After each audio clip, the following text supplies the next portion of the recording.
Buen día, Hugo Pedemonte, pues los saluda nuevamente en un programa más de Perú, Retos del Futuro. Hoy, 18 de abril de 2022. El Perú sigue prácticamente sin tener una formalidad en la gobernabilidad. Y los parlamentarios siguen en sus puntos de seguir impidiendo que los ministros puedan actuar. En una palabra, el gobierno no puede ser formal, porque prácticamente los parlamentarios quieren tener ministros que puedan tirar la primera piedra, porque no tengan culpas ni pecados. Acabamos de terminar la Semana Santa, donde precisamente Jesucristo dijo: aquel que esté libre de pecado, que tire la primera piedra. Aparentemente la única persona que podía tirar la piedra pues es la Virgen María, pues, porque fue sin pecado concebido, y eso es lo que está pasando. De repente los parlamentarios pretenden encontrar pues una segunda Virgen María cuando ya no lo creo que existan, para que ingrese y se mantenga pues un premier durante un tiempo prudencial para poder gobernar, y el gobierno sea pues formal, porque mientras estén rotando y ya de nuevo hay ministros que van a pasar sobre el filtro de los parlamentarios, volverán a impedir de que este gobierno sea formal, porque vamos a trabajar permanentemente con personas y sin pecados concebidos. ¿Dónde lo vamos a conseguir?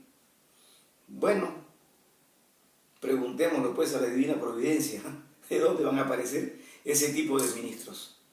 Pero el día de hoy quiero hablar precisamente sobre lo que es la formalidad y la informalidad dentro del sistema que no deja que el Perú avance. Los formales son aquellos que pueden tener un capital para poder sacar toda la documentación y tener un negocio o algo productivo que les permita sobrevivir y tener la facilidad dentro de todo el sistema para ganarse el pan de cada día. Y el problema básico de la formalidad es que se requiere de mucha documentación. Los que ya tenemos un tiempo de edad recorrido, hemos visto pasar de todo y cómo se han ido inventando controles, ¿no?, para que los negocios se puedan formalizar. Inventaron defensa civil, que su función era exclusivamente ver problemas de hecatombes o de siniestros naturales o producidos por la persona humana. Y después se metieron a ver construcciones, se metieron a hacer los controles, ver los equipos contra incendios, le quitaron el control y el manejo al cuerpo de bomberos, porque los bomberos no atracaban pues con coimas ni mucha jarana, y hacían corregir las normas sobre la seguridad. Además, ¿quiénes saben de incendios o cómo evitar incendios? Son los bomberos, pues. A pesar que hay bomberos que también son ingenieros, pueden hacer las revisiones como era antes.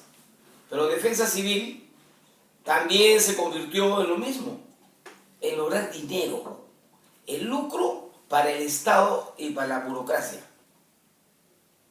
Entonces, todos esos impedimentos, todo el mundo tenía su bodega en su casa, el bodeguero en la esquina, y nunca se incendiaban. Porque básicamente los incendios generaban las pérdidas que ellos sabían cómo cuidar sus instalaciones y todo para que no se les queme el incendio. ¿Por qué? Porque yo no tenía seguro. Por eso es que se queman las empresas grandes. Porque son informales en cumplir con las normas que supuestamente se ponen para impedir esas cosas. Pero el seguro lo paga, pues. El pequeño, mediano, industrial, comerciante o el llamado informal no tiene cómo pagar un seguro. Entonces, ¿por qué somos informales? Somos informales hasta cuando estamos en la casa, cuando estamos en el empleo, cuando manejamos un automóvil, cuando hacemos lo que nos da la gana, que es lo que nos enseña la señora Ana. Somos informales porque no queremos cumplir las normas y las reglas. Pero tampoco pueden hacer normas tan complejas para cumplir y sobre todo tan caras. Tú para poner un negocio tienes que primero pagar la inspección de defensa civil, la inspección de sanidad, ver el control de los municipios, cómo hacer para tener a la gente con un determinado planilla, pero todo cobran caro. Y la informalidad pues lleva a que la gente se pregunte, ¿para qué soy formal? Si el que primero me va a corretear va a ser el Estado. Porque si ya fuéramos ordenados, la gente pagaría sus impuestos, pero no tan caros. Porque no somos un país del primer mundo, donde las ventas y el mercado es más grande. Es diferente tener un mercado de miles de millones de personas que tener de cientos de personas. Y el informal no le interesa ser formal. Y a los formales, a muchos les conviene tener informales para poder vender el contrabando, las cosas que se hacen por abajo, o cómo violar la ley y poner a la gente a vender en la calle, porque eso no facturan. Entonces por ahí se maneja lo que se podría llamar pues la mercadería totalmente informal que sale a las calles y básicamente si fueran como era antes, ¿no? Las industrias peruanas, el pequeño mediano empresario que salía a vender, pero ahora no, ahora se trae la producción del extranjero a menor costo y encima viene de contrabando y lo ponen en el mercado y es ingresado sin pagar impuestos y se vende sin pagar impuestos. Entonces, esa es la informalidad que nosotros tenemos que corregir dentro de lo que es el querer poner al Perú económicamente en una situación de poder avanzar y ser un país ordenado. Otro de los factores es que para hacer algo para poder sobrevivir, porque en el Perú no hay economía de desarrollo a largo plazo, y la gente tiene que ver el pan de cada día. Ahorita terminando voy a dar un comentario sobre el paro agrario. Y en lo que se viene, las protestas, ¿por qué? Y cómo el libre mercado o la economía de mercado que se ha impuesto asfixia más, porque no existe, ni se implica, ni se aplica la economía social de mercado. El pequeño y mediano empresario quiere ser formal. ¿Por qué? Porque el financiamiento es lo indispensable. Vinieron y se tumbaron a todas las cooperativas. La cooperativa era el financiamiento de los pequeños y medianos, de la persona natural, con un interés muy bajo. Y sobre todo, de que 3 personas te avalaban para poder pedir un préstamo en una cooperativa. O sea, era un triángulo. 2 te avalaban y 1 pedía el préstamo. Y funcionó. Había financiamiento. Se quitaron la mercadería, se cortaron las cooperativas y el financiamiento se convirtió carísimo. hasta el 100% o más del 100% de intereses. Y sin capital, la gente pues tiene que ser informal, porque no tiene cómo financiar la compra de mercadería. Esa es una de las cosas que ya tendría que irse manejando. Pero somos informales, ¿por qué ahora con el gobierno? Porque no sabemos si va a ser capitalismo puro, va a ser socialismo, que es diferente al comunismo, o va a ser una melcocha con la mezcla que piden los gobiernos de ancha base.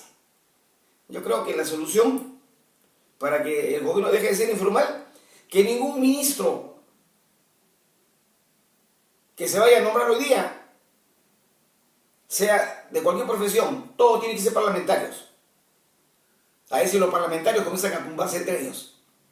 Y solucionamos el problema de la persona, porque los parlamentarios son los más capacitados.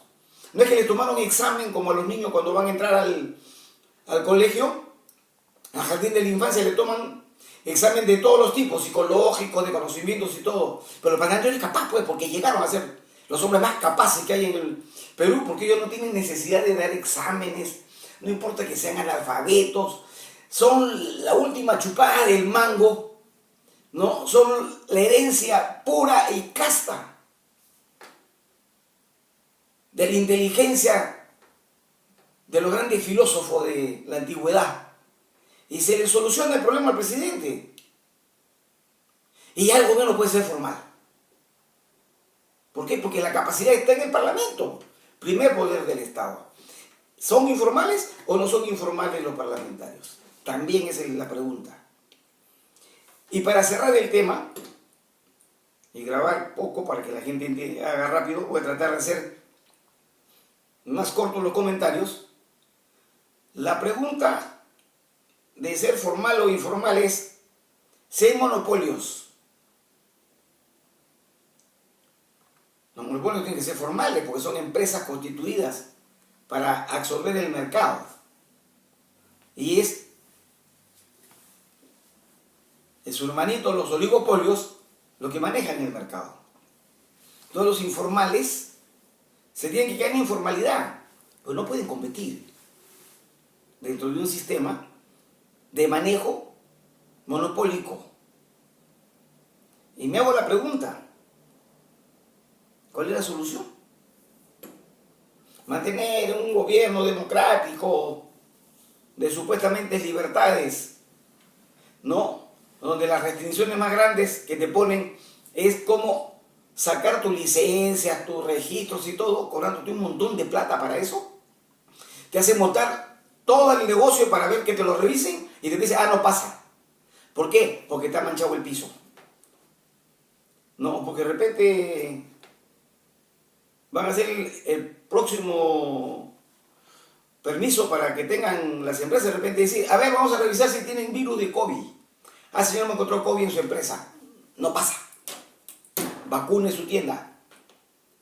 Entonces, la pregunta es, ¿la formalidad es negativa para el desarrollo? Sí. Pero es necesario para el pequeño y mediano empresario porque lo tienen agarrado el cuello, pagando un montón de plata. Y sobre todo, para ir a los registros públicos. Los registros públicos te ponen un montón de observaciones y varían la posición para que tú puedas ser formal y no estés registrado totalmente en los registros públicos como cualquier tipo de sociedad. Y luego te preguntes, ¿los monopolios que son formales ayudan al desarrollo del país? ¿Ayudan para que el que quiera vivir y conseguirse su pan de cada día puedan trabajar? No. Solución. Comunismo. Hacia donde nos está queriendo llevar. Entonces, ahí dicen lo que han presentado, la ley contra los monopolios y los oligopolios. Pero vamos a implementar, ojalá que no, un sistema comunista. Ahí se solucionarán las cosas. Pero ahí está lo difícil, lo grave. Porque ahí va a ser un solo monopolio. el monopolio del Estado, porque el Estado es dueño de todo. Y eso es hacia dónde hay que enfilar nuestra dirección. ¿Por qué? Porque el monopolio más cruel, el monopolio que te obliga y te va a controlar todo, se llama el comunismo. Al empresario le han quitado sus empresas.